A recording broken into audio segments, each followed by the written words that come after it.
Confirmando agora, só vou confirmar se a gente está ao vivo. Estou entendendo que acho que a gente está sim.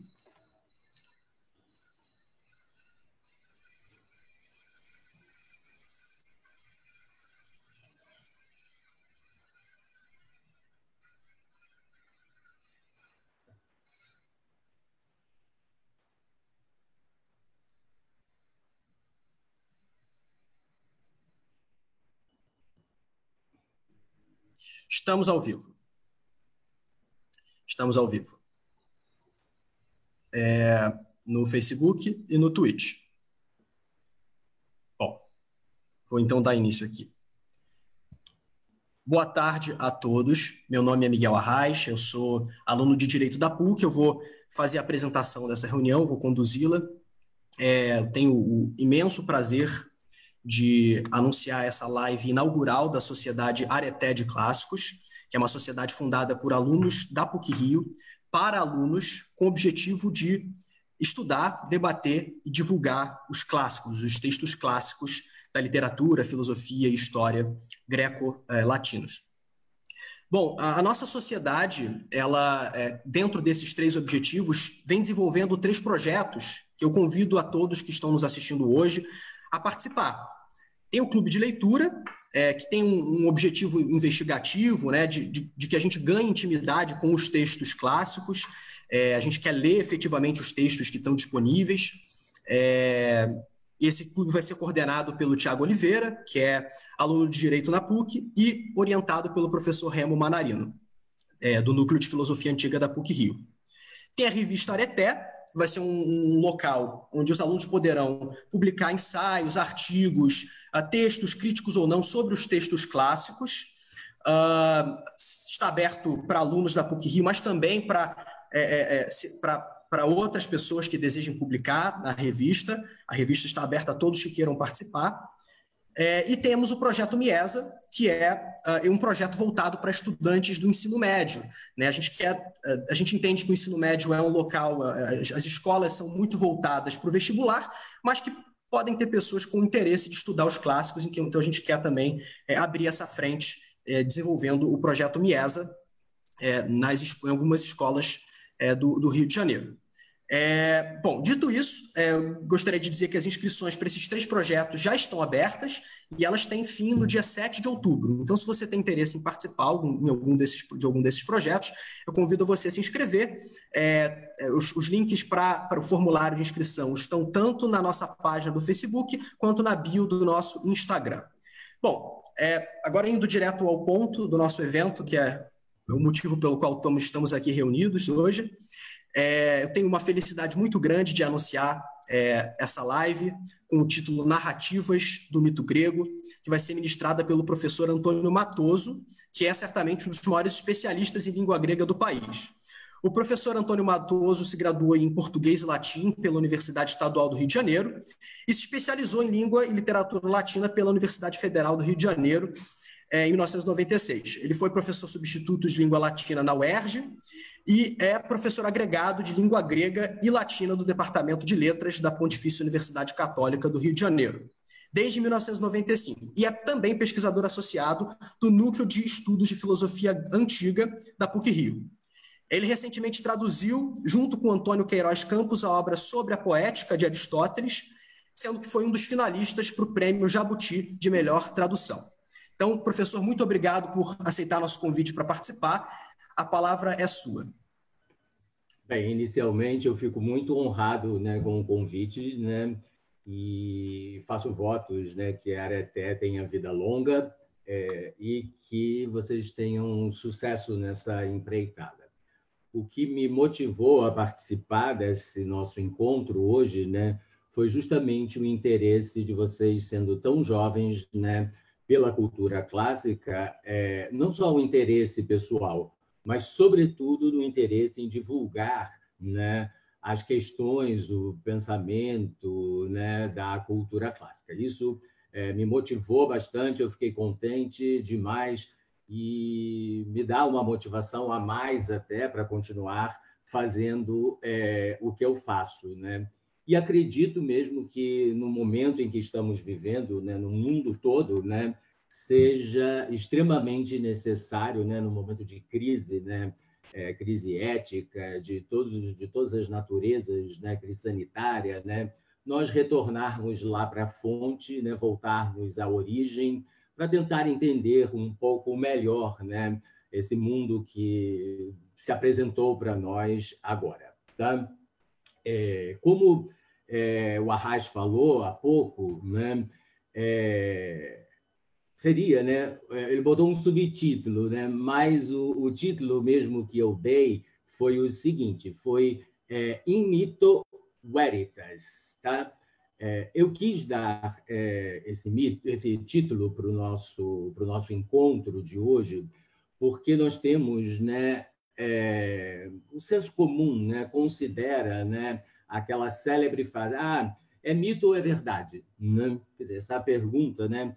E o mito fica parecendo que é uma mentira, uma história da carochinha, né? E essa seria, né, basicamente, né, a opinião do leigo, né? O leigo pensa, mito é mentira, tá? E aí eu quis pegar esse ditado célebre, né, que existia na cultura grega, mas a tradição, né, considera, né, muito mais conhecido, né, na dicção latina, né, in vino veritas, no vinho a verdade. Aí eu quis fazer uma brincadeira com isso, né, in mito veritas, no mito a verdade. Então, o nosso objetivo é a busca da verdade que está por trás desse mito, né? E e essa é a grande beleza do que nós encontramos nas narrativas míticas, né? O mito, né? Nós não podemos, né, determinar, né, quando ele nasceu, né? E nem sei se isso seria muito importante, essa data, essa origem, tá?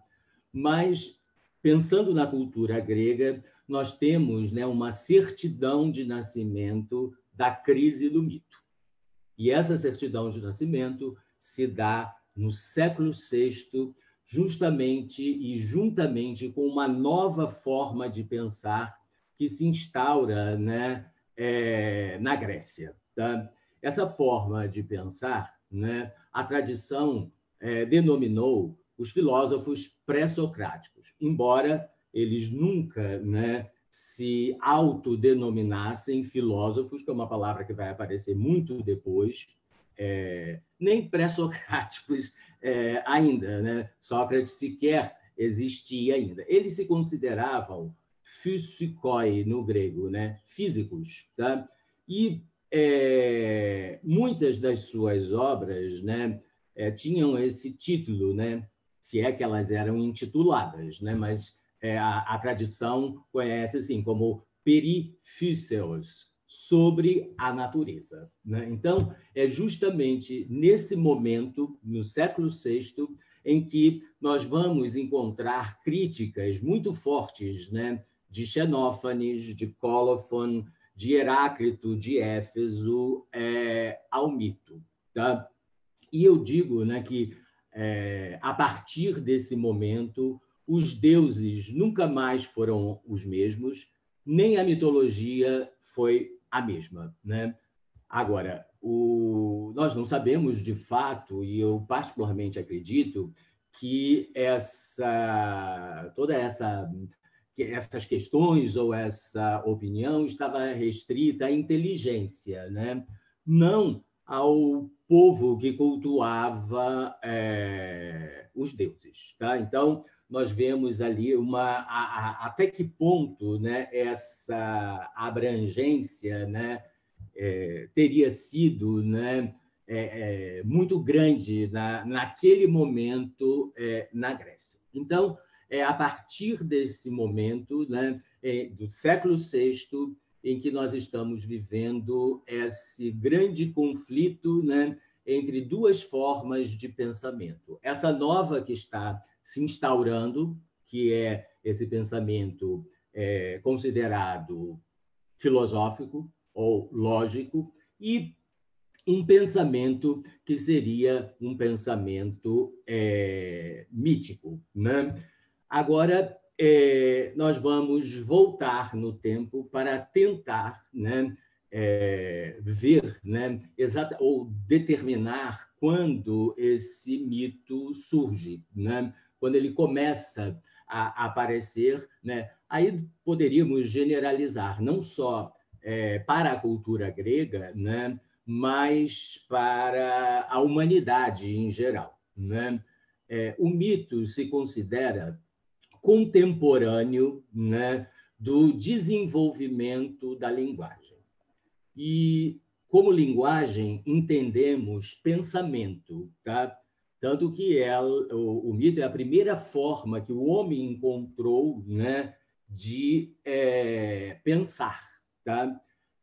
E o pensamento, né, ele precisa, né, de uma língua específica para ganhar forma. Como nós vamos falar do mito grego, estaremos aqui falando em inúmeras palavras gregas. Tá?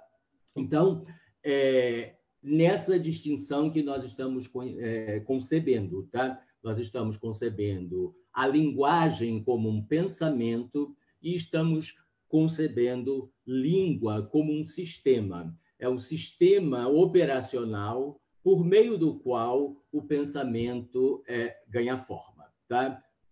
Nós só podemos pensar por meio de uma língua. Tá? Então, aí nós estamos, né, neste momento, né, para tentar compreender o mito. Né?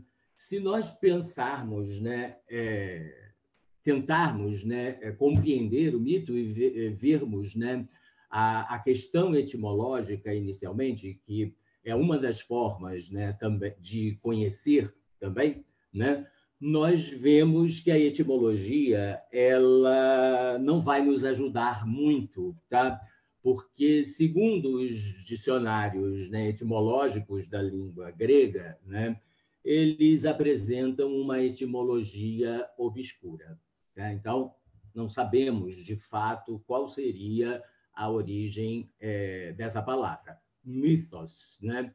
Que sobrevive, né, em quase todas as línguas ocidentais contemporaneamente. Tá? Então, já estamos diante, né, de uma aporia. Né? Mas alguns, né, pesquisadores, né, propõem, né, uma etimologia hipotética, né, porque não se pode, né, aprovar, né, nem garantir a fidedignidade dessa etimologia, mas algumas delas eu vou dizer aqui para vocês. Né?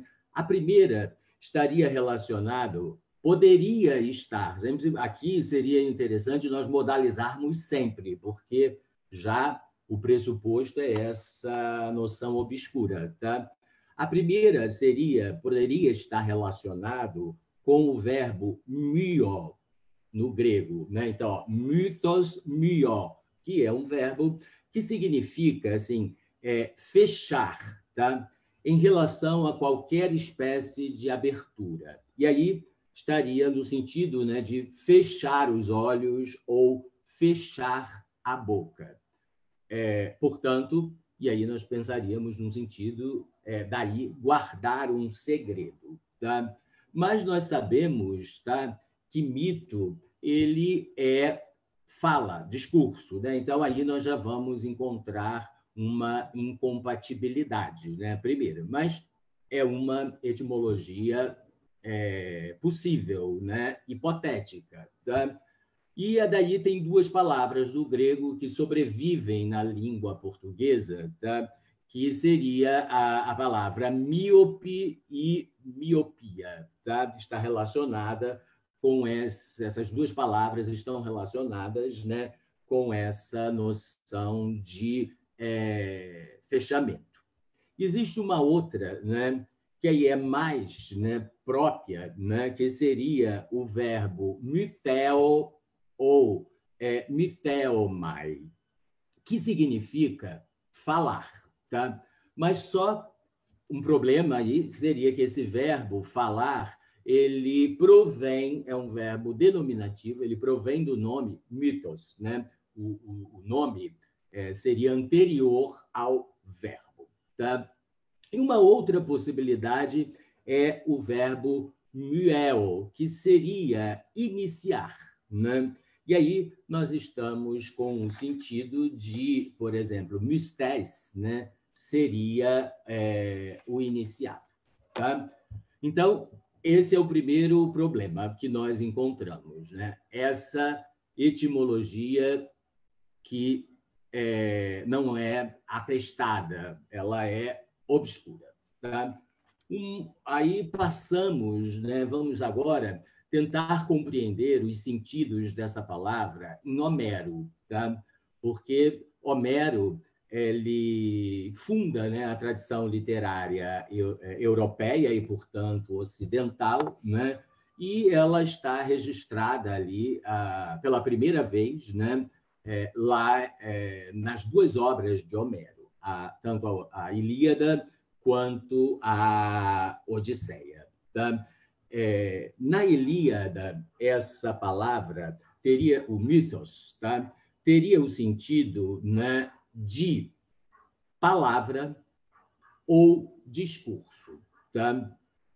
E na Odisseia, ela já vai ganhar outros sentidos. Tá? Ela já vai ganhar um sentido, tá, de história ou narrativa ou fábula. Tá? E essa distinção semântica caracteriza, né, que a Odisseia ela é posterior à Ilíada. Não apenas por essa seria uma das razões, né, pela qual a Odisseia seria posterior.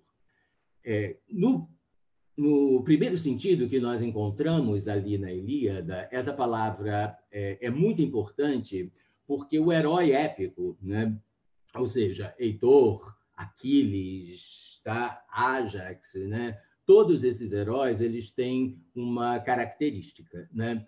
Eles se marcam, né, pela sua areté, palavra essa que deu nome, né, à sociedade dentro dos nossos amigos, né?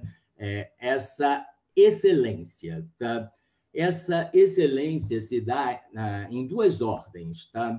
Numa ordem que seria a ordem discursiva, o herói épico ele precisa produzir discursos belos, né? Porque na Ilíada todas as questões elas se resolvem por meio de deliberação, né? E aí o herói tem que ser apto a produzir esses belos discursos, né? Além dos belos discursos, né, as belas ações, né? Então, essa é uma das características, não apenas. A outra, eu não vou entrar aqui por conta do tempo, mas só vou mencioná-la, que seria a honorabilidade pessoal do herói, que seria a sua timé, a sua honra. Então, esse binômio areté-timé que constitui, né, o estatuto do herói épico. Tá? E já na Odisseia, como eu disse que é posterior, eu vou pegar aqui 3 exemplos da Odisseia que relatam, né, apontam para esses sentidos. Tá? O Odisseu, quando ele vai contar as suas narrativas em primeira pessoa, tá? Lá para o rei Alcino, ele diz assim: agora o meu nome primeiramente falarei. E aí nós estamos com o sentido de falar, né? Odisseu usa ali um verbo que é o verbo mitheo, tá? Depois, né, Odisseu, quando termina a sua história, né, a sua narrativa, a narrativa das suas errâncias, tá, para o rei Alcino e a rainha Eréter, ele diz assim: é odioso para mim, de novo, o já claramente dito relatar ou contar, tá? E aí aparece um outro verbo que seria o mitologeo. Aí na minha leitura particular de Odisseu, nessa sequência da narrativa, eu considero o Odisseu mitólogo, ou seja, é um Odisseu que faz o seu relato em primeira pessoa para o rei e a rainha. Tá? Então, nós vemos esse sentido novo aqui. Esse último exemplo foi o sentido novo que a Odisseia traz para essa palavra. E, além desse, existe um outro, né, que eu gostaria muito de relatar aqui, que quando, no canto 23, né, Euricleia vai contar a Penélope, né, que Odisseu chegou, dizimou os pretendentes, né, colocou o seu palácio em ordem, né, ela relata, né, toda a história para Penélope, e Penélope diz para ela o seguinte, olha só, mas não é essas traduções aqui são minhas, então eu estou enfatizando, tá, na tradução, esses conceitos que nos são importantes aqui. Mas não é este mito, né? Aí a Penélope diz assim, mythos, tá? Ou poderia ser história verdadeira, né? Como estás falando. Então, diante da história que a ama Euricleia conta a Penélope, né? Ela não acredita. Então, ela nega, né? Então ela diz assim, não é um mito verdadeiro, não é uma história verdadeira. Então, porque Penélope aqui ela está cética, né? Aliás, é uma característica sua, né? Na própria narrativa, né? Então, esses seriam os primeiros sentidos que nós poderíamos depreender do mitos lá em Homero, nas suas duas obras. Tá? Agora, partimos para a definição. Né? E aí nós vamos ver que a definição de mitos ela é igualmente problemática. Tá? Por quê? Né? Inicialmente, porque não há nenhuma definição de mito, né, que vá, né, levar em conta, né, o mito em toda a sua plenitude. Né? Isso já de antemão nós já saímos perdendo, né, diante disso. Talvez isso revele, né, a complexidade desse conceito. Tá? E estabelecer definição de algo, né, é estabelecer limites ou fins. Tá? Então, inicialmente, né, se nós considerarmos muitas das definições, nós vamos ver que 3 palavras estão quase sempre presentes. São elas, né? Relato, narrativa ou história. Tá? Então, agora vamos tentar pensar um pouco, né, sobre esses 3 conceitos. Originalmente, né, o mito ele é de natureza oral. Né? Ele pressupõe, né, contar e ouvir. Portanto, ele parte, né, da boca e se dirige ao ouvido. Essa seria a sua realidade original. Tá? Mas, curiosamente, né, nós conhecemos tantos mitos gregos e latinos, né, justamente via tradição escrita, letrada e literária. Mas, originalmente, nós estamos nessa relação entre contar e ouvir. Né? relato, narrativa, história pressupõem, né, ação, né, e personagens, né? É impossível uma narrativa sem personagens, né?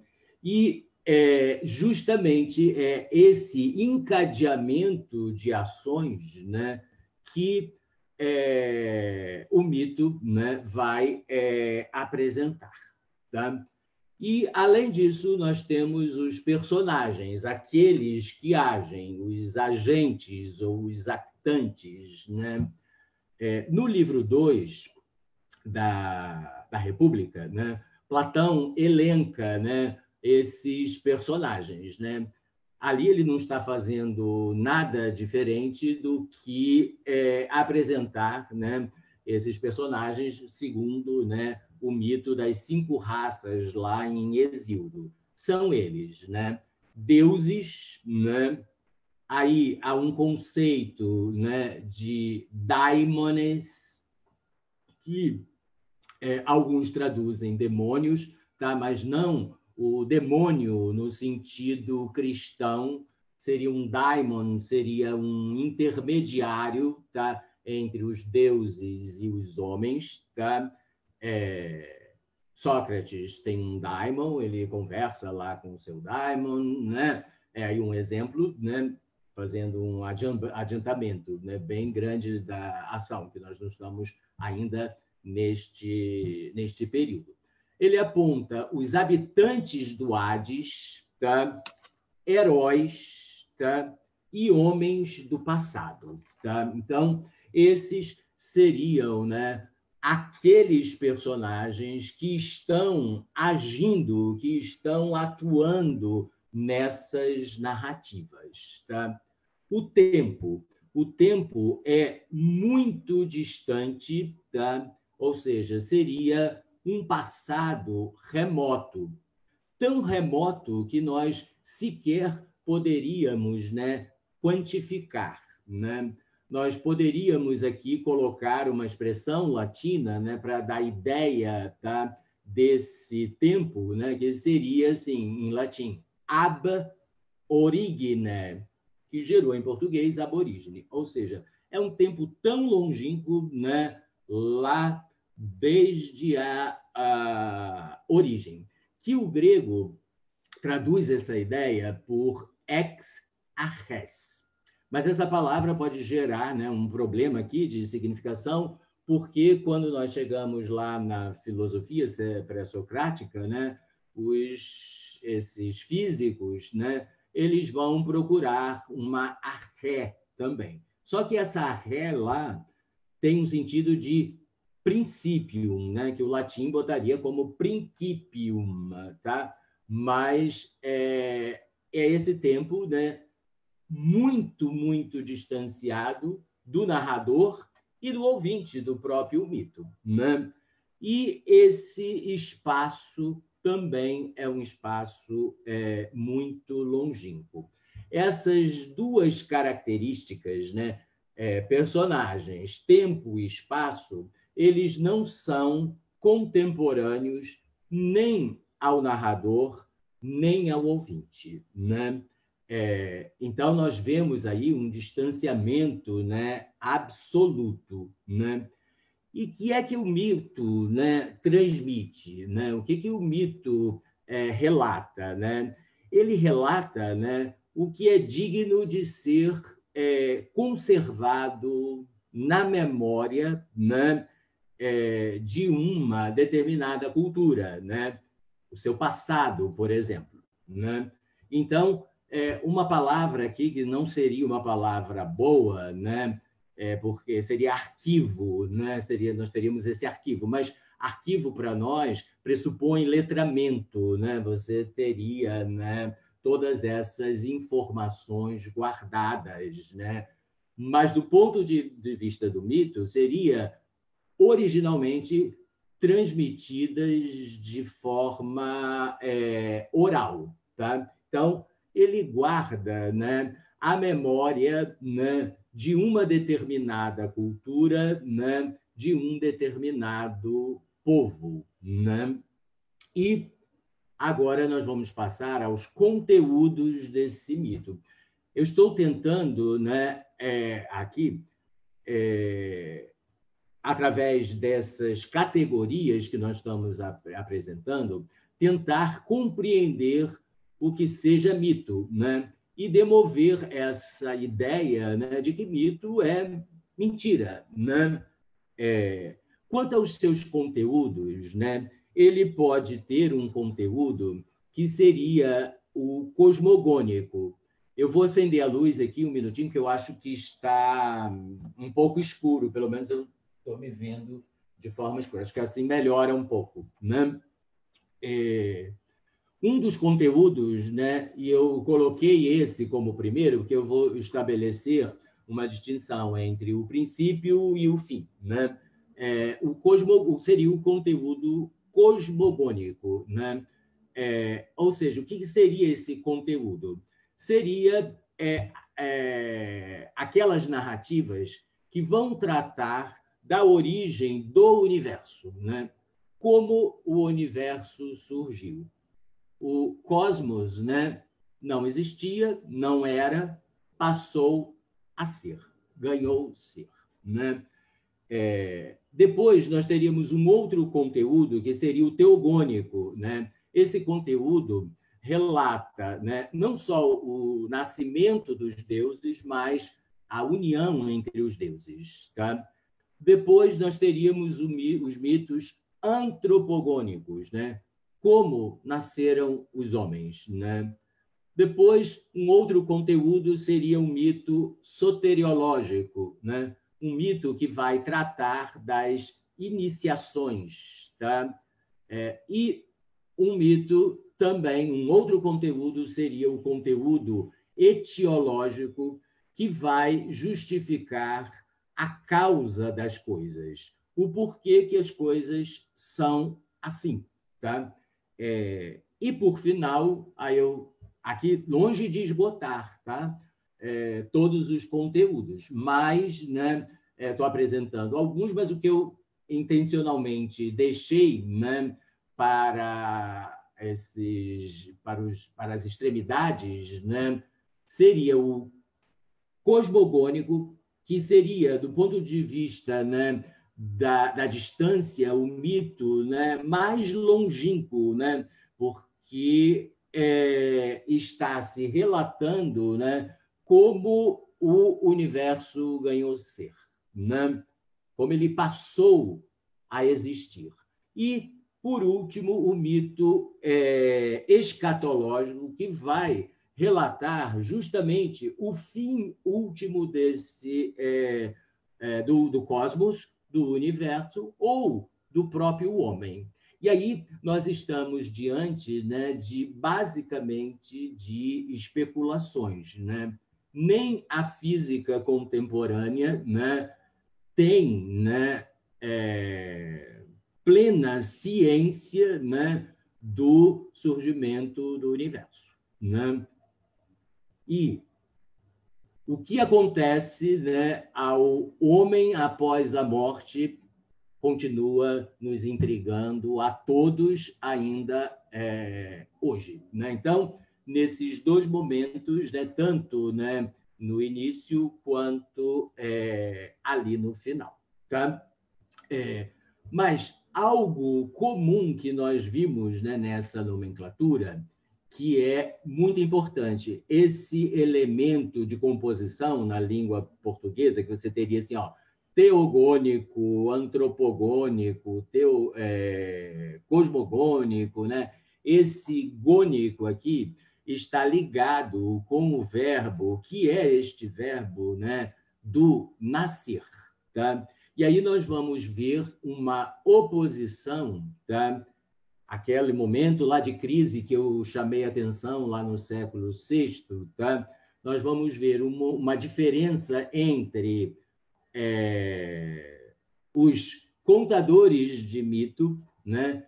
Que aí eles estariam na ordem da cosmogonia, com este verbo, né? Que no grego seria o verbo gignomai, do nascer, do devir, por oposição àqueles físicos que vão fazer, olha, cosmologia, né? Eles vão tentar estabelecer um logos sobre o cosmos, tá? Portanto, né, o mundo não será mais explicado sobre essa forma, tá? Sob forma de nascimento. Se tomarmos um exemplo de Hesíodo, né, ele aponta: primeiro nasceu Caos, depois nasceu Terra, Tártaro e Eros. Tá? Então, nós teríamos essa noção, mas quando nós vamos encontrar os filósofos, eles vão trabalhar com este princípio, né? E cada um, né, apresenta o seu princípio. Inclusive, o Heráclito tem um fragmento aqui que serve muito bem para explicitar essa distinção, tá? Que é o fragmento 30, que eu vou ler para vocês também em tradução minha. Tá? Seria assim: este cosmo, o mesmo para todos, nem algum dentre os deuses, nem dentre os homens o fez, mas era sempre, é e será fogo sempre vivo, acendendo segundo a medida e apagando-se segundo a medida. Então, já aqui, aquela animosidade que nós vemos, né, entre filósofos, físicos e contadores de história, como nós poderíamos dizer assim, ou contadores de mitos, né? Aqui nós vemos uma concepção, né, de um eterno, né, filosófico, né, que seria esse, né? Ele era, é e sempre será, né? Como na mitologia, né, nós vamos encontrar essa noção do nascimento. Deuses nascem, têm origem, têm princípio, deuses se unem como os seres humanos, né? Então, nós vamos encontrar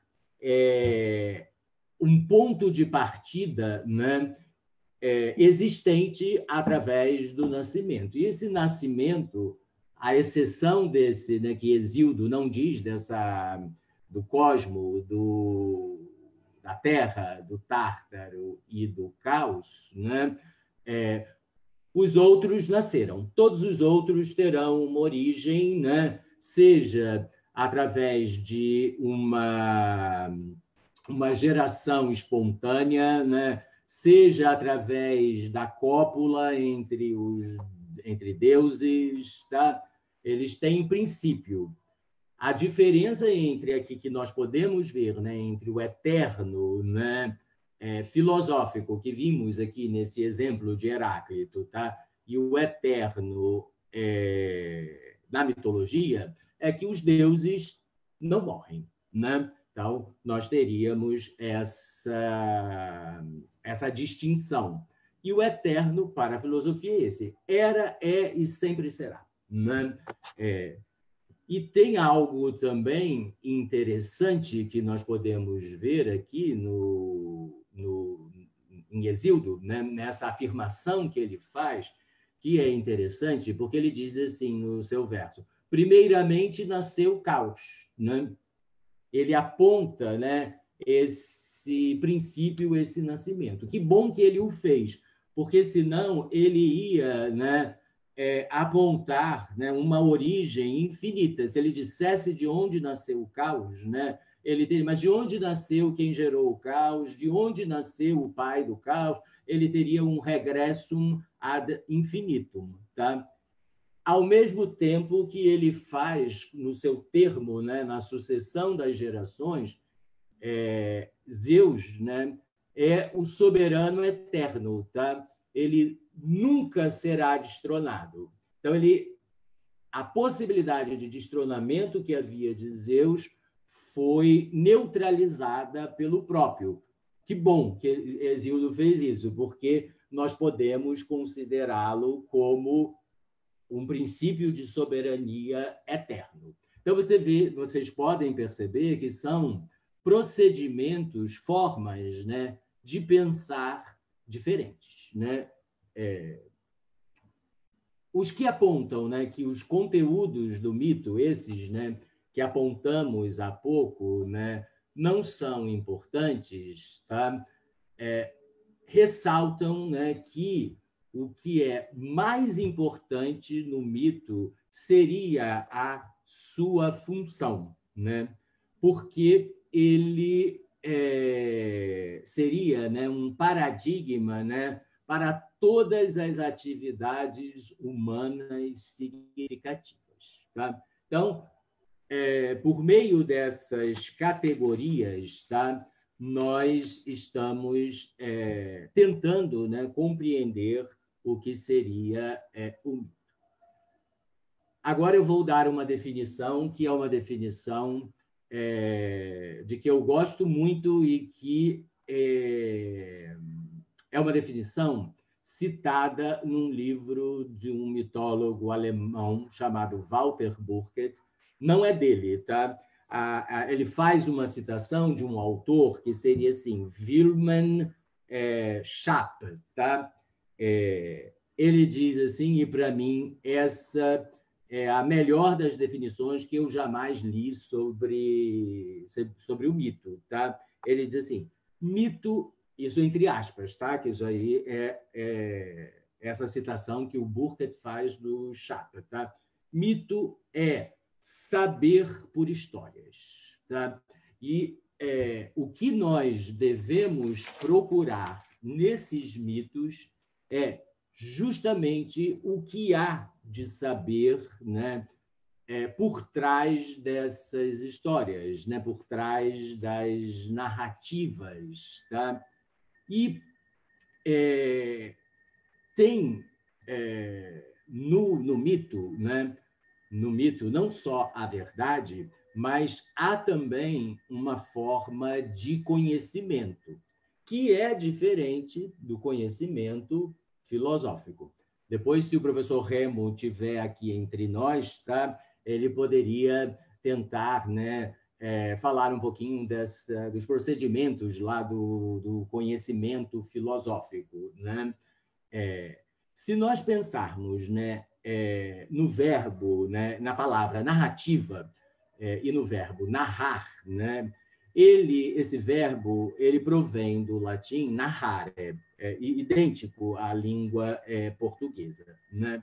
E esse verbo provém de um adjetivo que é assim, gnarus, tá? Que significa o que sabe ou o que conhece. Por oposição a um outro adjetivo que aí existe na língua portuguesa, né, que é o ignarus, tá? O ignarus, que existe em português como ignaro, como formação erudita, ignorante mais comumente, né?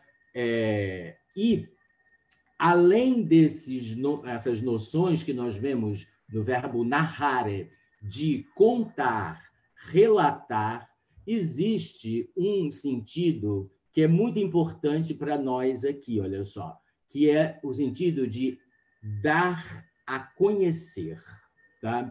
Então,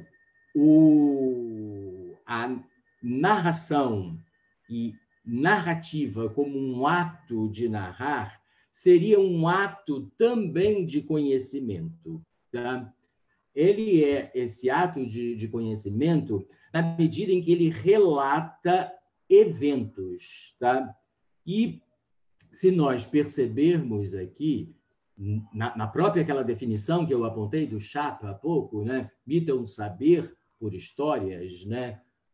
As formas que o mito tem, né, de aceder ao conhecimento são todas diferentes, né, de um conhecimento, se nós pensarmos no conhecimento analítico, demonstrativo, né?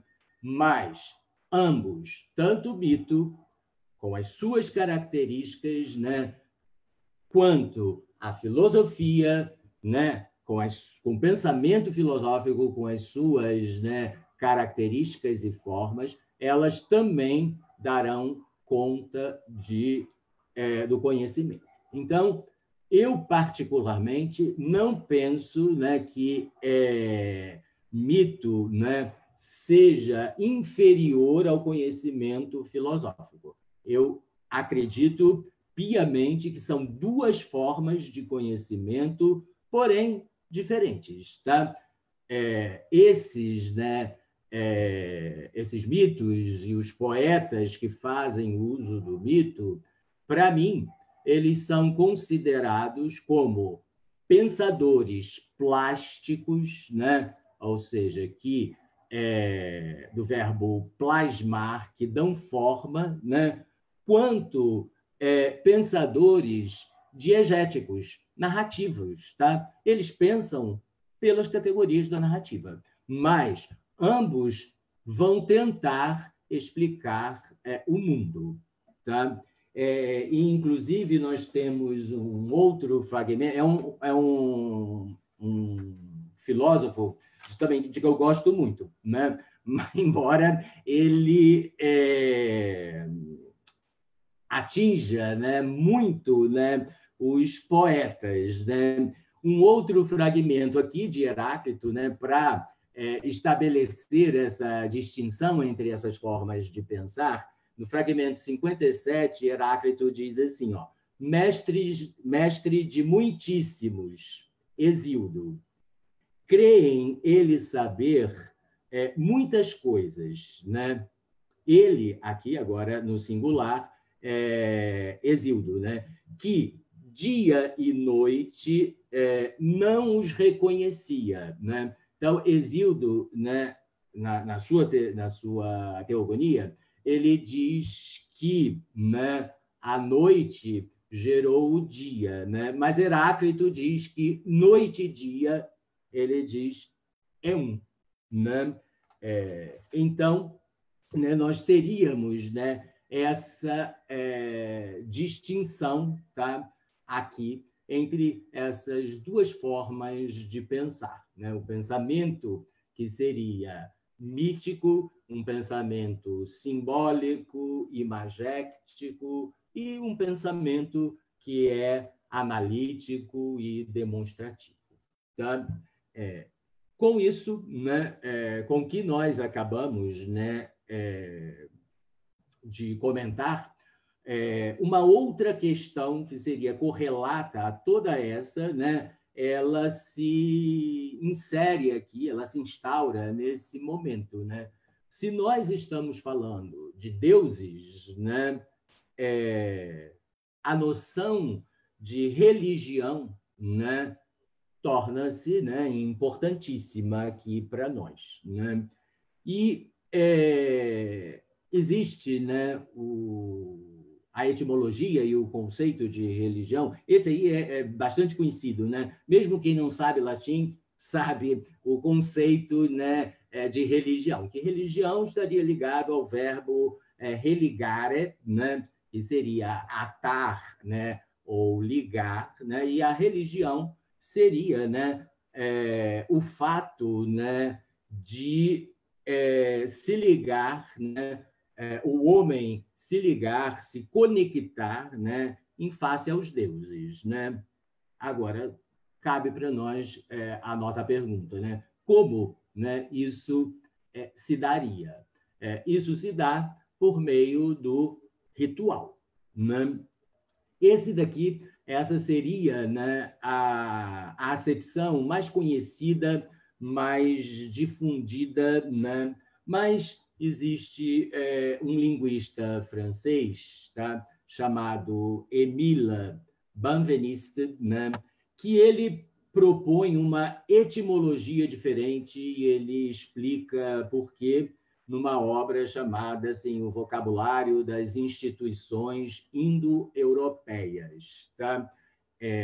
Essa que eu citei há pouco é a mais difundida. Se vocês consultarem, né, um dicionário etimológico da língua latina, é essa que estará lá. Tá? Ele propõe uma outra. Tá? Ele propõe o substantivo, né, religião, derivado não mais do verbo religare, mas do verbo religere, olha só, ligare, ligere, né? A única diferença seria essa vogal, tá? A-I, que significa, né, recolher, que é o verbo legere, né? Tem esse sentido no latim de colher, recolher, tá? Trazer de volta para si, preocupar-se, tá? E aí ele estabelece, né, uma oposição entre dois conceitos, né? Seria a religiones, seria uma ocupação, uma atenção escrupulosa aos deuses, por oposição, aí ele estabelece esse contraste, né, para entender o que seria a religio, tá? Ao verbo negligo, né, que é do verbo negligere, que gera para nós a palavra latina, toda passou integralmente para o português, seria a negligência, tá? Ou seja, o descuido, a incúria, né, em relação aos deuses, tá? Então, para Benveniste, né, a religião teria esse sentido, né? Seria esse cuidado em relação aos deuses, tá? Só que, quando nós falamos de religião e pensamos, né, em religião grega, nós devemos apagar, né, todo, né, essa noção que nós temos, né, de religião contemporaneamente, tá?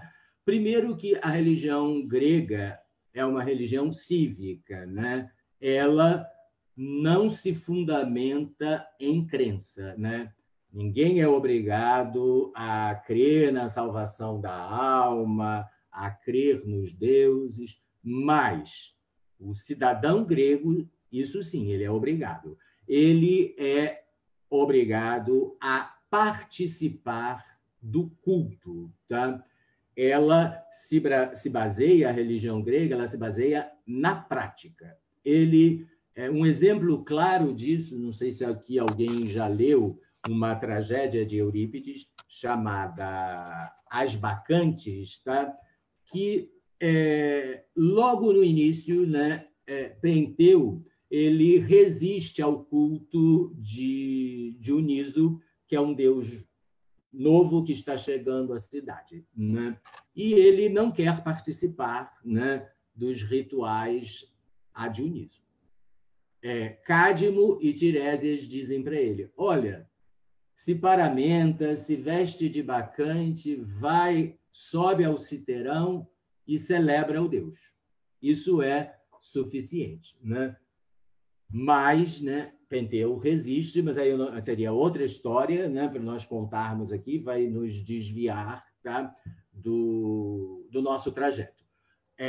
O que está em jogo é a noção do culto e do ritual. É preciso cultuar os deuses. Isso sim, tá? Então, né, nós estamos tentando, através dessas questões, né, chegarmos, tá, ao que seria o mito. Agora nós vamos ver, tá, o que as definições normalmente de mito não contemplam, né? Sobretudo em relação ao mito grego, tá? Como eu disse antes, né, a definição ela também é aporética, né? Ela nos deixa no impasse, porque não tem uma definição que daria conta de tudo, né? de toda a sua complexidade. E agora chegou esse momento em que nós vamos apontar o que essas definições não dizem respeito. Tá? O primeiro seria as questões das fontes iconográficas e imagéticas da mitologia grega, que são muito importantes. Tá? Nós temos, né, as moedas, normalmente, né, tinham alguma inscrição, né, ou alguma imagem, né, de algum fato mítico, né? Em Atenas, você tem a coruja, que é um animal consagrado a Atena. Em Creta, você tem nas moedas a imagem do labirinto. Tá? Em outro momento, nós teríamos os escudos dos heróis, né? Eles eram grafados, né? Normalmente com alguns motivos de natureza heróica. Tá? Os bordados, né, das mulheres, né, também, né, tinham ali o motivo, né, figurativo em relação a feitos, né, a fatos, a façanhas de heróis. Né? Se nós aqui poderíamos dar até um exemplo, né, em duas obras. Né? Por exemplo, o escudo de Hefesto, né, o escudo que Hefesto, forja para Aquiles, né? Ele está todo grafado com imagens, né? E a tela, né, que Aracne traça, né? Se bem que ela só vai se tornar Aracne depois. Ela tece, né, em competição com a própria deusa Minerva. Aí esse mito está relatado lá em Ovídio. Nós temos, né, além desses, né, que nós apontamos aqui, nós poderíamos chamar a atenção também para as pinturas dos vasos. Né? E esses vasos que nós tendemos hoje, né, ver como objetos de arte, aqui entre aspas, tá? Para o grego, frequentemente eram objetos da vida cotidiana. Tá? Você tinha alguns vasos que eram usados, né, nos simpósios, né, o local onde se bebe. Né? Você tinha os vasos usados na palestra, né, o local onde se exercita, né, o físico. Né? E você tinha, né, muitos desses vasos, né, para a vida feminina, tá? Para óleos, né, ungüentos, perfumes. Né? E além desses vasos serem grafados, né, com cenas da mitologia, tá? Alguns tinham também inscrições. Então, o que nós vemos aqui?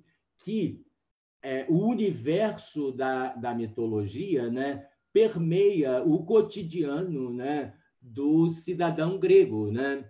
Seja ao se exercitar, seja nesse momento, né, do banquete, né, seja banquete é uma tradução não muito boa para simpósio, né, que significa aquilo, beber com, que eu falei, seja da vida feminina. Tá? Além desses, né, nós vamos encontrar, né, a escultura pública, nós vamos encontrar, né, os frontões dos templos gregos, também são ornados, né, com estátuas gregas, né, e pinturas. Né? Então, essa é uma fonte importantíssima para o estudo da mitologia grega, que normalmente ela não está, né, contemplada ali nas definições. Tá? Então, diante de tudo isso, né, então eu estou aqui tentando entender o mito, né, na Grécia. Tá? Depois nós vamos dar um salto, né, se der tempo, e eu espero, né,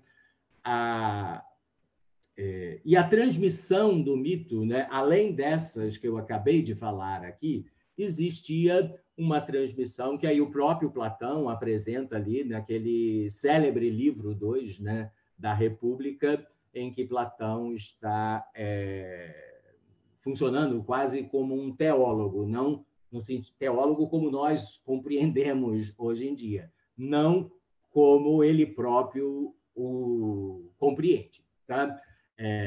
A transmissão do mito, segundo Platão, ela ocorre, né, desde a mais tenra infância também. Né? As amas, né, contavam para as crianças esses mitos. Né?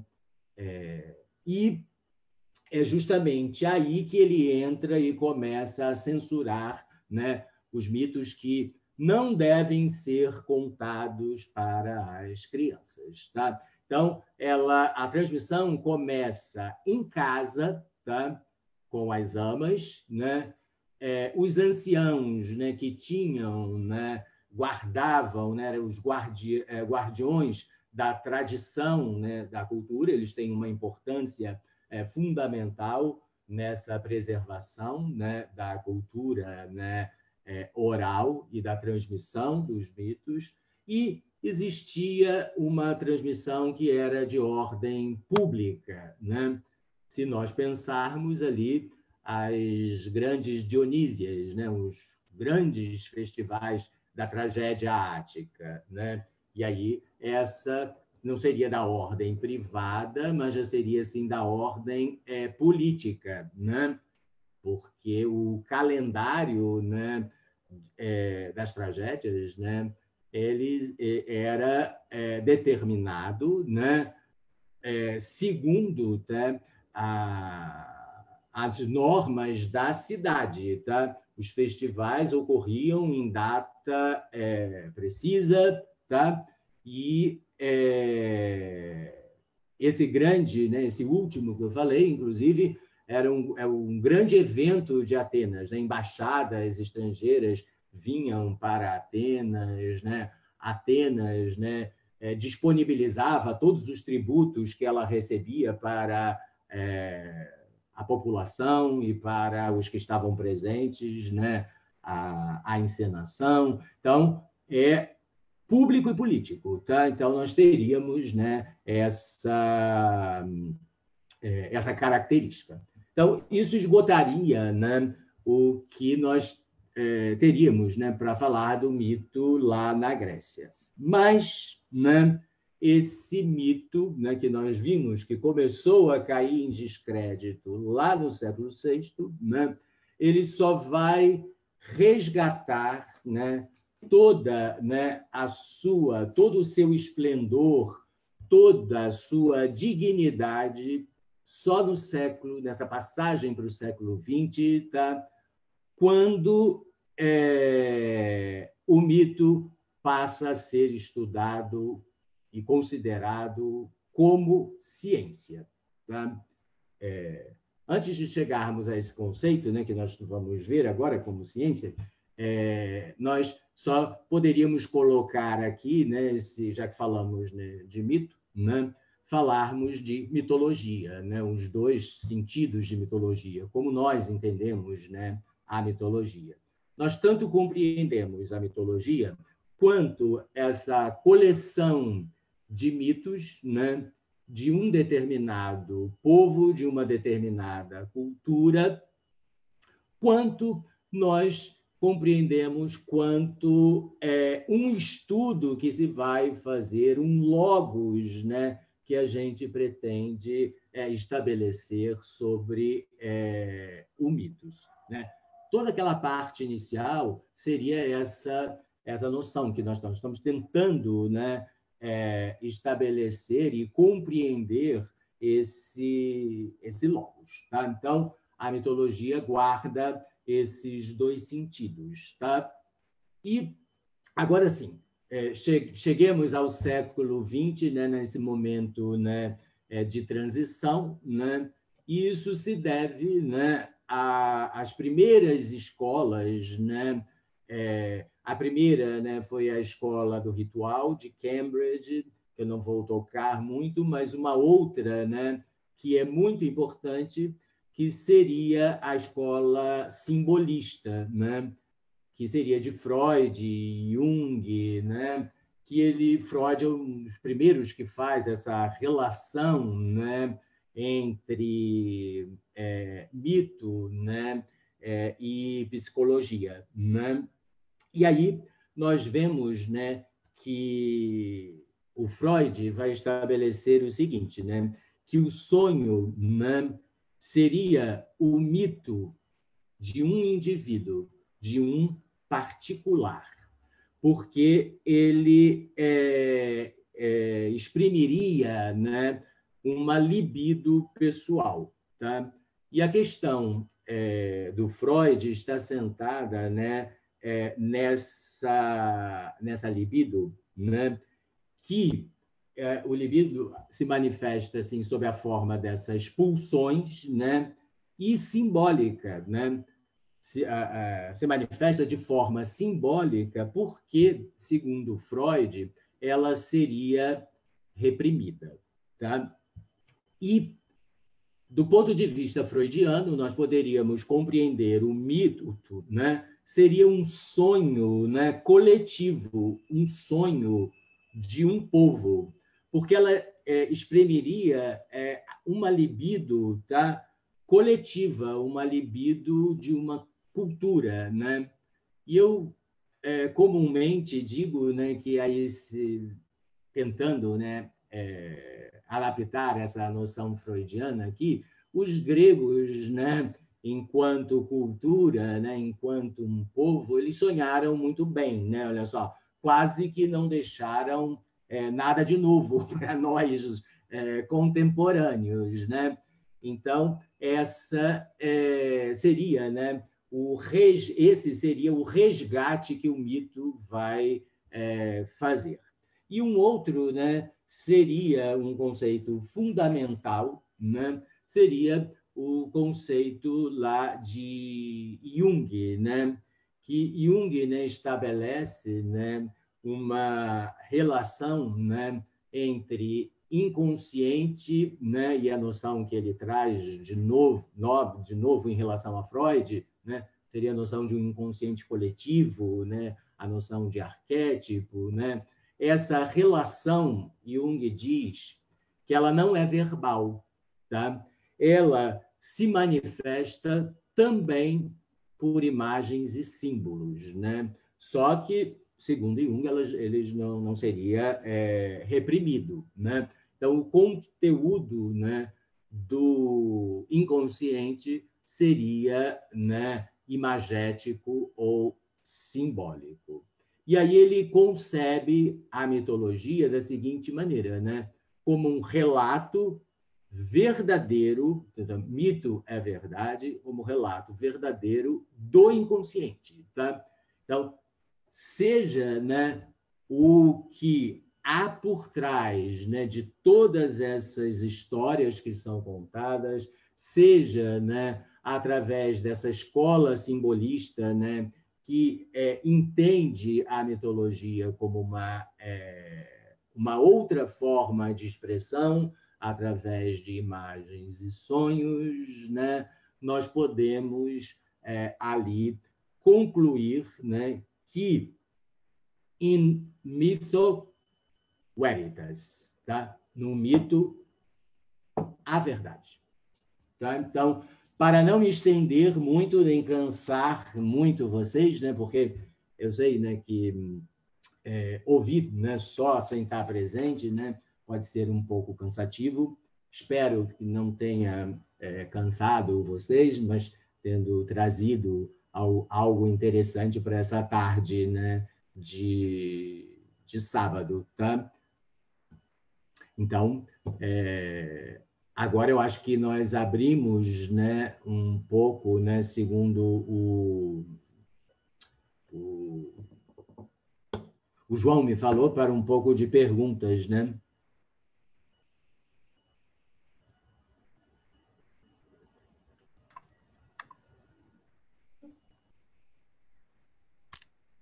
Professor? Sim. Vamos partir, então, agora para uma fase de perguntas, talvez? Se alguém tiver algo a perguntar, já né, temos... teríamos essa... Eu acho que ele me disse que eram uns 15 minutos final, né, que eu não quis me estender muito também, para nós podermos, né, interagirmos e trocar, né, Miguel? Sim, com certeza. Nós temos já algumas perguntas feitas aqui no chat. É pelo chat. As pessoas não aparecem, né? É, Fora as aulas do Zoom, né, que eu dou, né? Pelo menos para os que aparecem tem uma interação. Para mim foi muito complicado falar, para ninguém falar, para mim mesmo, né? Mas foi, né? Não sei se foi bom, tá? Mas foi, né? Pela primeira vez essa experiência assim de falar para ninguém, né? mas pode saber que não foi para ninguém, porque a gente teve bastante presença aqui na nossa live. Quer dizer, mantivemos um índice de presença de várias pessoas, foi bastante legal, assim, atingimos bastante gente. Mas as perguntas que fizeram, assim, vou falar aqui, vou selecionar algumas, porque fizeram algumas perguntas, algumas bem interessantes. A primeira que eu vou falar é a seguinte: a Júlia perguntou, professor, você acha que no período clássico havia um conflito entre filósofos e tragedistas, os primeiros exercendo uma força, ainda que talvez inconscientemente, contrária à narrativa mitológica, e os segundos buscando preservá-la e protegê-la? Aí nós já estamos num outro momento, né? A Júlia, ela só botou Júlia? Júlia Abib. Não, então não conheço, porque eu conheço duas Júlias que poderiam estar aqui presentes. Não tive ainda a oportunidade, tá, Júlia? O problema é o seguinte, olha só. Quando, no finalzinho, eu toquei, né, a tragédia como arte política, aí nós já estávamos lá, já no século V, já, inclusive, né? No século V, você vai ver que esse mito, né, que nós estávamos falando, ele já começa, né, cair já em descrédito, né? Aí o que fazem os tragediógrafos, né? Porque as fontes principais, né, da mitologia grega são a poesia hexamétrica, a poesia épica, né, de Homero, Hesíodo, tá? E as tragédias gregas, tá? Porque é onde nós temos um corpus, né, maior, tá? Mas a tragédia, né, o que ela vai fazer? Né? Ela vai ir ao mito, ela vai à fonte, né? Porém, ela vai ressemantizar o mito. Né? O herói, né, é visto, né, na tragédia, né, como um problema, tá? Como objeto de um conflito. Né? E quem aponta isso nem sou eu, é o Vernant, só vocês lerem o Mito e Tragédia do Vernant. Né? E aí ele diz que há um conflito entre herói e cidade. Tá? Cidade aqui entende-se polis. Né? E nesse conflito, né, quem sai perdendo, né, quem cai, quem sofreria a catástrofe é sempre o herói e a cidade se mantém.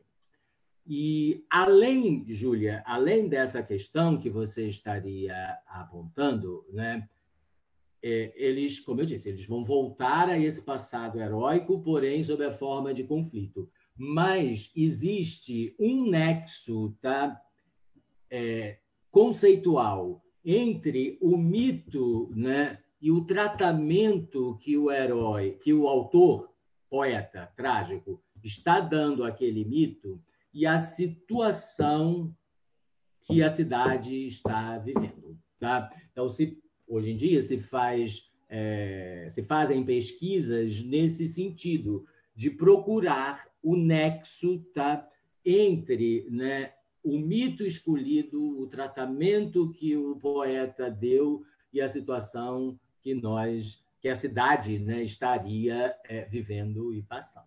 Tá? Então, nesse sentido, foi um resgate do mito, né? Como se ele ganhasse, né, uma sobrevida. Né? E não é gratuito também, Júlia, que Atenas, né, seja considerada por Platão, isso nas leis, tá, uma teatrocracia. Tá? Então, você vê a importância, né, que a tragédia tinha, né, para a cidade de Atenas, né? Eu digo assim, a tragédia ática faz parte do Athenian Way of Life, tá? Faz parte, né, do modo de vida dos atenienses. Eles adoram ir para o teatro, eles adoram ir para a ágora discutir, adoram deliberar, né? O logos, né, é altamente importante para a cidade de Atenas, tá? Não sei se eu te respondi, tá? Bom, tem aqui uma outra pergunta interessante do Gabriel Maciel. Ele pergunta: professor, é possível considerar o caos da teogonia como uma manifestação arcaica do conceito de arqué? Se sim, a religião grega entendia o caos como o princípio da realidade? Olha só, Gabriel, essa noção aí temos que ver com muito cuidado, tá? O caos hesiódico, né, não tem o sentido que nós damos ao caos. O sentido comum dá como desordem, tá? Essa noção de desordem, tá? Ele é uma noção estoica, né? Os estoicos que compreenderam o caos como desordem, tá? Mas o que seria o caos hesiódico, tá, Gabriel? O caos, aí a gente pegar no o sentido dessa palavra, né? Caos significa uma fenda, tá? Uma fenda pode significar abertura, pode significar boca aberta, tá? Então, e o Exíodo começa assim, né? Assim, protistos men haos egeneto. Primeiramente, caos nasceu, tá? Ou nasceu caos, tá? Esse caos, né? Como nós compreendemos, ali falando de Exíodo, tá, Gabriel? Como nós compreendemos esse caos? Nós compreendemos por oposição à terra, tá? E logo quando ele vai falar de terra, ele usa um epíteto para a terra, olha só. Sede irresvalável dos deuses sempre, né? Então, a terra, né, ela tem sede, ela tem repouso, né? Se algo cair sobre a terra encontra repouso, ela tem altura, porque ela vai gerar as altas montanhas, ela tem densidade, né? E o caos seria esse duplo negativo da terra, né? Sendo essa fenda, sendo essa abertura, né? Por exemplo, o que se lançasse no caos, né? Ele eternamente cairia, porque ele não tem sede, por oposição à terra. Mas é ele, né? E você lembra aqui. Desculpa, eu vou perguntar também, Miguel, o sobrenome dele. Qual o sobrenome dele? Eu acho que é É o o. Gabriel Maciel, Gabriel B. Maciel. Eu acho que eu o conheço, né? Aí o Aristóteles, na Metafísica, diz que Hesíodo foi muito feliz, né, por outros motivos, né, do que eu falei aqui em relação em ele ter colocado, porque, olha só, ele diz que tudo que vai nascer precisa de um local. Se for o Gabriel que eu estou pensando, eu não me recordo dessa referência, tá? Mas é uma referência na metafísica, tá? Então, nós não podemos entender esse caos dessa forma. Ele é o primeiro de tudo, tá? Ele é o primeiro que nasceu. E sem falar também, Gabriel, que o caos ele gera sozinho, como a Terra gera sozinha, tá? Ele vai gerar ébero e noite, tá?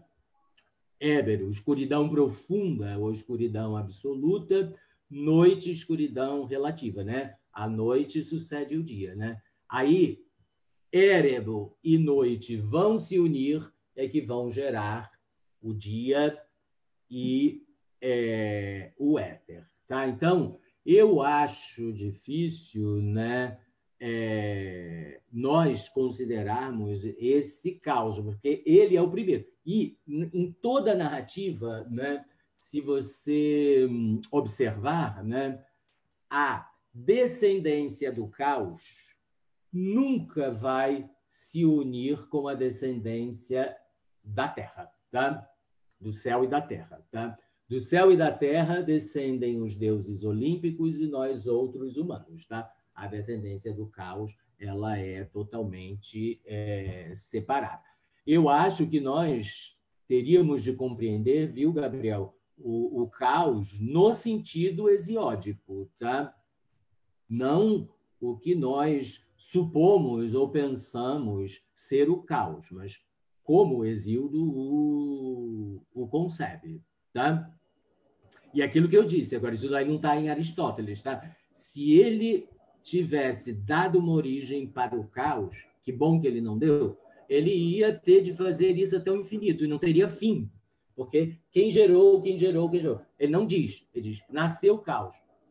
Não aponta nenhuma origem para ele. Sim, descendência. Ele gerou, tá? Gerou sozinho e aí fez essa descendência que eu acabei de apontar para você, tá? Bom, tem uma pergunta do Felipe Marques. Ele pergunta o seguinte: Antônio, na sua opinião, o capitalismo pode ser considerado a nova máquina produtora de mitos? De que maneira o mito sobreviveu à crise inaugurada pelo surgimento do pensamento filosófico científico? Olha, ele sobreviveu, eu diria, né? A partir do ele teve, né, Felipe, né, por longo tempo, né, períodos, né, de crise cada vez mais, né, sendo, né, denegrido, né? Alguns consideravam o mito excrescência do raciocínio, vejam só, né? O cúmulo, né? Mas chegamos a tal ponto, tá? Mas ele sobrevive e sobreviverá, Felipe. É impossível você matar um imaginário, né? Por mais que às vezes você queira, né, colocar, impor uma ideologia, né? O imaginário vai sobreviver, né? Você pode ter certeza. Eu sou obrigado a falar, né? Nós, né, o Brasil, né, ele nunca foi um país, né, cristão, né? Quer dizer, por mais que você queira impor essa ideologia, né? Não foi, né? E até, né, constitucionalmente, né, nós somos, né, temos a liberdade de escolha de religião. Isso é querer matar uma tradição, né, cultural do imaginário brasileiro, né? Eu acho que ele vai sobreviver, né, Felipe? Porque o imaginário, né, ele é muito forte, né? E esses mitos assim, né, que se criam intencionalmente, tá? Eles não têm vida longa. Você pode ter certeza que estão aí, né, essas civilizações, né, para nos confirmar, né? Tanto que se estuda, né, a mitologia não só grega como latina, mas de outras culturas também. Você tem ali, né, os babilônios, né? Você tem ali os hititas, né, que continuam. Por quê? Isso é natural, isso é orgânico, isso faz parte, né, do que é memorável, como eu disse ali, olha só, o que é digno de ser conservado na memória de um povo, quais são as imagens que constituem, né, o imaginário de uma determinada cultura. Podem querer, né, como é que se diz? Podem querer atingir, mas ele, em algum momento, ressurgirá e com muita força, tá? Pode ter certeza. Penso eu, essa assim, é um pensamento que eu tenho com muita convicção, tá? Bom, o nosso amigo João Paulo... Peraí, Miguel, agora eu não ouvi, só ouvi você falar a última Perdão. Não, eu disse que o nosso amigo João Paulo perguntou o seguinte: professor, como os filósofos interpretavam o mito como fonte de conhecimento? No banquete, vemos que os personagens estão sempre utilizando do mito como subsídio para o saber filosófico. O mesmo ocorre em inúmeras outras obras de Platão e Aristóteles. Na visão deles, o mito tinha um valor literal ou apenas metafórico? Essa é uma outra questão importante, né? Que seria o uso do mito filosófico e, sobretudo, né, por Platão. Aristóteles fala... Eu cortei uma fala aqui, que eu ia contar um mito, né, que Aristóteles conta bem poucos mitos, né? Mas ele fala um pouquinho, né, aqui no final da Política, do surgimento da flauta, mas eu vi o tempo, não dava. Tá? O seguinte, João Paulo, olha só, o que nós podemos, né, perceber disso do que você está falando? Você está falando dos mitos platônicos. Né? A crítica que o Platão faz aos mitos, João, é a seguinte, olha só.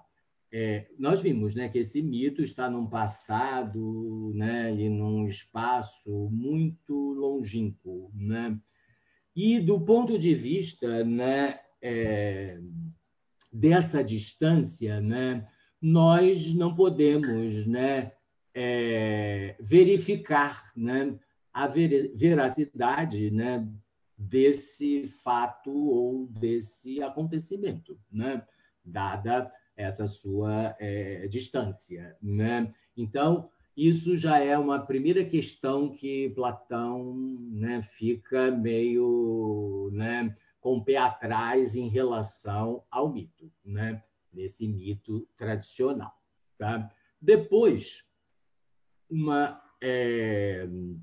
outra questão que Platão vai apontar, né, porque, olha só, que relação nós poderíamos ter, né, olha só, e aí a crítica que ele vai fazendo, né, e por que ele vai expulsar os poetas, né, com aquela noção da ideia, do mundo das ideias, né, que elas são universais, atemporais, divinas. Né? E esse mundo do mito que nós vivemos aqui é esse mundo fenomênico. Né? Como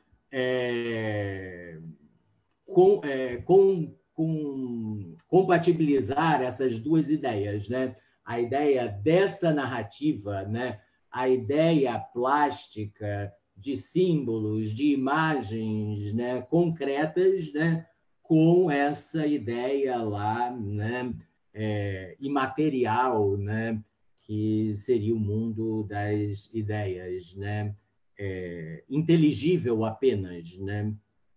Então, você teria uma outra questão, outro problema que Platão vai enfrentar com o mito. E, por fim, seria esse que ele aponta daqui, olha só, do ponto de vista do argumento. Né? A linguagem mítica ela não é argumentativa. Né? E nós sabemos, né, que o modelo, né, para Platão é as matemáticas. Né? Olha só, concluída a matemática, né, que o filósofo, né, ou o pretendente à filosofia poderia chegar à dialética para, então, ter acesso às ideias que é um lapso, né, e é intuição. Né? Então, você vê que se ajustaria mal, né, essa ideia, né, esse mito, né, para Platão, né, no pensamento de Platão. Estou chamando aqui a atenção para o pensamento. Mas, né, não obstante, João, ele lança mão de inúmeros mitos. Né? Primeiro, né, sobretudo nesses dois momentos, ele tem duas obras, né? Vamos pegar a primeira, né? O Timeu nada mais é do que uma cosmologia, né? ou seja, ele vai contar a origem do universo, né? E aí você tem essa característica. E quando Platão quer falar de escatologia, olha só, normalmente através de Sócrates, por toda a questão da alma, por toda a questão da reminiscência, tá? O que Platão faz? Ele recorre ao um mito, né? Mas ele próprio diz, se você pega o finalzinho do Gorgias, tá? Que o Platão, o Sócrates diz assim, isso é um mito, ele está contando o mito lá do Hades, dos juízes do Hades, Mino, Radamante, Eco. Ele diz assim, isso é um mito, né? Mas para mim é um logos, né? Então ele condiciona, né, o mitos ao logos. Leia bem, é o finalzinho do Gorgias, tem essa questão. E ali, o mito, né, ele já considera algo verdadeiro, mas, né, a serviço da filosofia. Platão, sim, ele tem um livro que aí eu vou sugerir para você, ele não tem tradução para o português, assim, é do Brisson, tá? Luc Brisson. Platão, Le Mot, Le Mythe, que para o inglês foi traduzido assim, que eu gostei mais da tradução do título para o inglês do que o título original em francês. É assim, Plato, mythmaker, né? Platão, né? Vamos traduzir literalmente, fazedor de mitos, né? E é que Platão, apesar de tudo isso, né? Porque quando nós falamos, né, desses diálogos, João, nós temos, né, que ter em mente que esses diálogos, né, foram escritos, né, não para os membros da academia, tá? Eles foram escritos, né, para a população, qualquer um, né? Não eram especificamente direcionados a filósofos nem os integrantes da academia.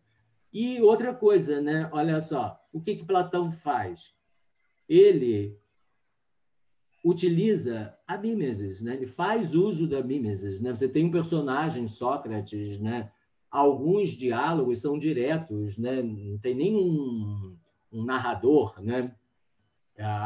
Poucos, assim, sobretudo os primeiros diálogos, né? O Ion, você vê que ele é assim, o Hípias Menor é assim, é como se fosse dois personagens conversando, né? Num teatro, tá? Mas tem essa característica a obra de Platão, tá? Tanto que eles colocam assim, né? São os mitos filosóficos, né? Não os mitos lá que nós vemos. Eles têm uma intenção, e quando você... Só para concluir, tá, Miguel? Quando você pensar assim, nos mitos platônicos, né? Pensa assim, quem está contando? É Sócrates que está contando, né? Sócrates conta, por exemplo, já troquei esse aqui, o exemplo, né, do Gorgias, tem o mito de Érno, é Sócrates que conta na República, outro mito escatológico, por exemplo, no Protágoras, né, é o próprio que conta um mito, né, de Prometeu, né? Tá? Então, primeiro, separar, né, esses, né, quem está contando, né, se é Sócrates ou são os personagens, os interlocutores, né, e com que intenção aquilo está sendo contado. E um ponto certo é quando ele chega à escatologia, em que não há certeza, né, sobre esse fim último das almas, ou da alma, ele tem de recorrer a um mito, né? Mas antes, esse aqui eu também não falei, agora antes mesmo de Platão, no século VI, né, o mito, apesar dessa crise que ele sofreu, ele foi salvo, né, por uma interpretação alegórica, né? Aí, ou seja, era assim essa interpretação. Apolo, né, significa o sol, né? Hefesto, o fogo, né? Mas isso é você matar também, de alguma forma, o mito, né? Porque e Platão rejeita essa alegoria lá também no livro 2, né? Porque você mata, né, os agentes, né? Não é mais Apolo, é o Sol, aí se torna, né, não é mais, né, Festo, é fogo, é outra coisa, tá? Tem uma pergunta para concluir, né? A última pergunta que eu vou fazer aqui, que é a seguinte: para o senhor, quais livros você recomendaria para quem quer se aprofundar no estudo dos mitos gregos? Bem, essa pergunta depende, né? Se é alguém iniciante, se é alguém que já conhece, né? Eu, né, sugeriria o livro do professor Junito para se alguém estiver começando, tá? Logo no livro 1, né? Mitologia Grega, são 3 volumes, tá? O volume 1 é que ele trata dessas considerações iniciais, tá? E vai logo comentar a teogonia de Hesíodo, tá? Então, seria esse um livro que eu indicaria para iniciantes, tá? Existem outros, né, que você poderia, por exemplo, existe toda a obra do Vernon, ela é muito, mas não é assim sistemática, né? E é uma obra, como ela é muito vasta, né, e bastante editada aqui no Brasil. Se não conhece, está tendo um primeiro contato, eu indicaria parece que é Deuses, Homens e Heróis, né? Acho que é da editora Perspectiva, né? Que é um livro, né, que no alto da sua sabedoria, né, no final da sua vida, ele resolve escrever um livro como um contador de histórias, contando o mito. A ideia seria contar para o neto dele, né? Mas se tiver uma intenção mais acadêmica, né, eu sugiro que pegaria todas as obras dele, né? E o Verdun integraria a escola francesa da mitologia, né? Existe um que eu gosto muito, tá? Que é o Walter Burkert, tá? Mas esse, infelizmente, não tem muitas traduções para a língua portuguesa, tá? Temos o outro que integra a escola lá de Vernon, que é o Marcel Detienne, dessa escola. Estou falando dos muito traduzidos aqui entre nós, tá? Um outro que é um mitólogo romeno, que é o Mircea Eliade, né? Que é assim, Mircea Eliade, tá? Ele também é muito traduzido aqui no Brasil, mas o problema é assim, não são livros, né, sistemáticos que vão dar um panorama da mitologia grega, tá? Vão fazer o seguinte, vão tratar de questões específicas, né, propostas ali naquela obra, né? Então, teria de ver um pouco assim qual é o nível e o que está pretendendo, né?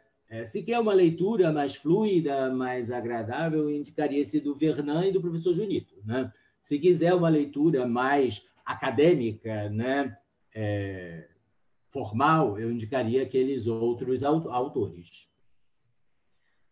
Tá perfeito. Muito obrigado, professor. Eu vou então encerrar aqui a nossa live. Eu agradeço muito a sua disponibilidade. Foi fantástico aqui, o pessoal adorou, se engajou muito. E eu, assim, realmente fico muito feliz de a gente ter podido começar com o pé direito nosso primeiro evento da Sociedade Areté. Fico muito feliz mesmo. Muito obrigado, professor. Que bom, você sabe do retorno, eu não sei absolutamente nada, como eu te disse. Eu só via mim e agora, no final, é que eu estou te vendo, né? Mas depois você me passa tudo isso, né? E aí eu vou... certamente saberei. Tá bom? Muito obrigado, professor. Abraço, Miguel. Tá? Vou encerrar aqui. Muito obrigado. Tá bom. Tchau, tchau. Tchau.